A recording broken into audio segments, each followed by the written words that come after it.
ka ba dyan? Ano, painting ka lang, painting. lang ako. Sige, nandito ta. Ano yan? Ayan, kasama natin si Mona Lisa. Si Mona Lisa. Hindi kasi pero, Maganda kasi si Mona Lisa. hindi, painting daw siya eh. Ayan, nandito tayo sa labas ng... Almost screening dito sa... Yan na. Ano ba tayo ngayon, madam? Fisher Mall. Ay!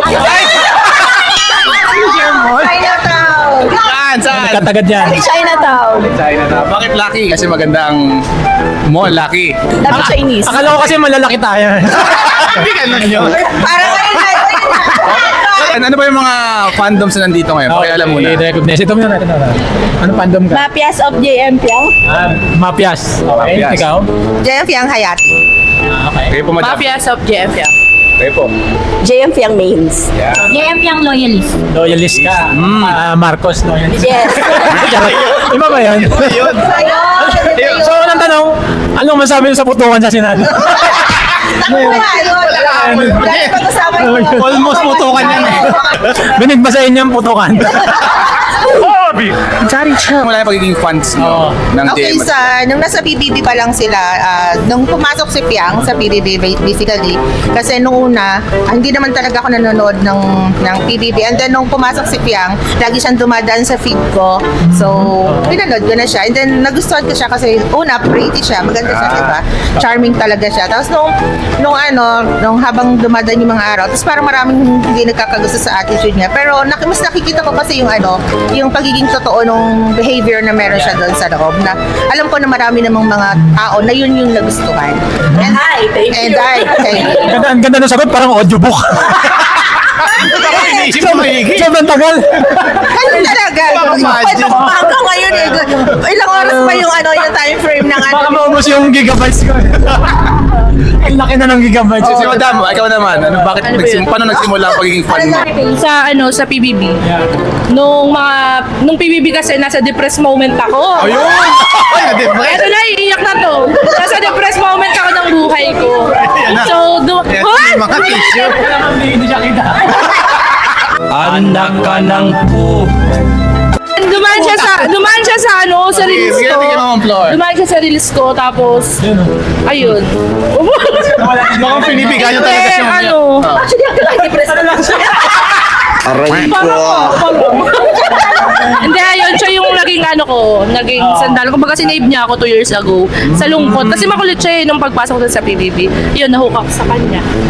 JMP ang cured your depression. Yan, natanggal yung ni madam. Patingin nga na loha. Ayan. Nagkakaluhaan na po. Yun, si madam naman yung ating mayordomo. Yan. Ito po ata ang Hindi kasi ang ganda ng suot niya eh. Mukhang siya yung nagpa-black screening eh. Ay, ano ba yun? Ready si Mami. Okay, kakanta ba? Ano ba? Actually, late ako. September ko na napanood yung PBB. Okay. July siya nag-start. So, may mga office mate ako na nanonood. So, doon ako na-hook. Tapos, Yan. from real, sobra kasing yun nga, sabi nila, Keng, Koy, Kwela. Yes. Totoo, walang halong showbiz. Yes.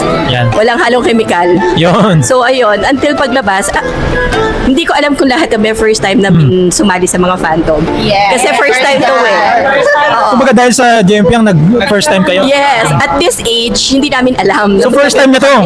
Yes! So mga virgin pa kayo? Sa fandom! Teka, pwede. Pwede. Ayan Ganda sagot ni mama. Ganda na sagot ni madam. Bumalik sa pagkabata. Oo, gana. Pero yung trabaho niyo, hindi niyo nakalimutan.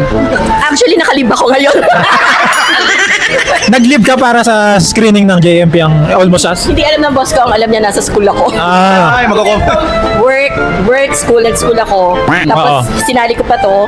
So, hindi ko na alam kung saan kukunin yung 24 oras ko. Pero, kailangan isingit ang GMP. Yan. Ganun ka tindi ang pagmamahal ni madam. Pumunta na kayo.